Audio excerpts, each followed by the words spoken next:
Welcome. Thank you so much for taking the time to be here. I really, really appreciate it. And I meant every word I said.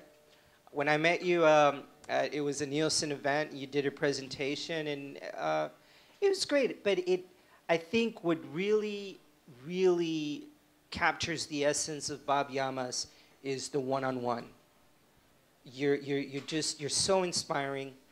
And let's get into that a little bit. Let's start at the beginning. Where are you from? Where were you born and raised? Yep, my parents are from Mexico. They came from Jalisco. I was born and raised in California. And attended school there. I was in high school. I was really, really average. I figured out a little bit. I did pretty well in athletics. Never prepared college prep. No one ever told me I should.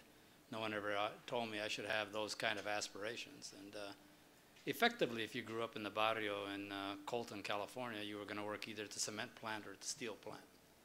And that's just kind of the way it was figured out. So no one ever took the time to tell me that you actually could probably be as good academically as you are athletically. And so that's kind of where I grew up. And I did it the hard way. I ended up going back to school and working full-time as a janitor for 3 years to get my bachelor's. And then I got my master's working full-time also.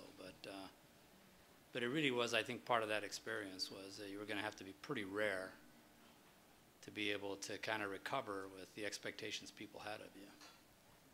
Did you, what's your family like? How many siblings? I had one brother and 3 half-brothers. And my brother was great. What I recall about him was that he always would protect me because we had kind of 3 resident gangs in our neighborhood, and you had to kind of pick one, and you got all the pressure around whether you were one or the other. My father would have no part of me being a gang or a gang member or dressing like anyone and all that, and so in the cases where I couldn't outrun all the guys who were trying to beat me up, my brother would protect me. So I learned that about him, and my 3 half-brothers were like kind early and then like no good later. They ended up effectively breaking up the family by doing some things that, when my dad died, that were pretty greedy.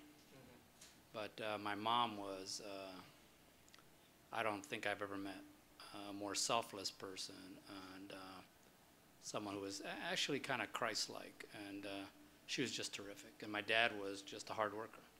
He came over, he was he's trying to figure out what to do. He came over from Mexico, and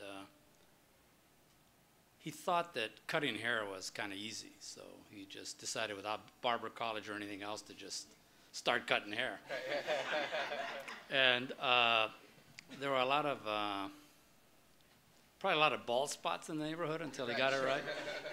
And he just did that, and he figured out how to do it, and he had a gift of gab, so people just wanted to hang around with him. So, but he learned how to cut hair, and then after that he opened up a beer wine place, and which really, really just kind of married him to the whole corner store, the whole bodega thing. And that was 6.5 days a week, and he was just always working.